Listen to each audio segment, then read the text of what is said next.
உழைக்கும் கைகளே, உருவாக்கும் கைகளே, உலகை புதுமுறையில் உண்டாக்கும் கைகளே, உண்டாக்கும் கைகளே.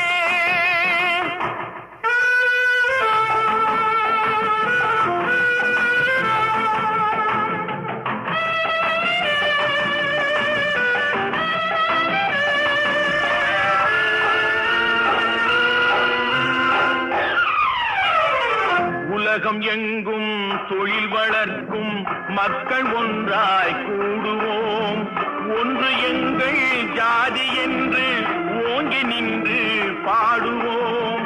சமயம் வந்தால் கருவி ஏந்தி போர் முனைக்கு ஓடுவோம். தர்ம நீதி மக்கள்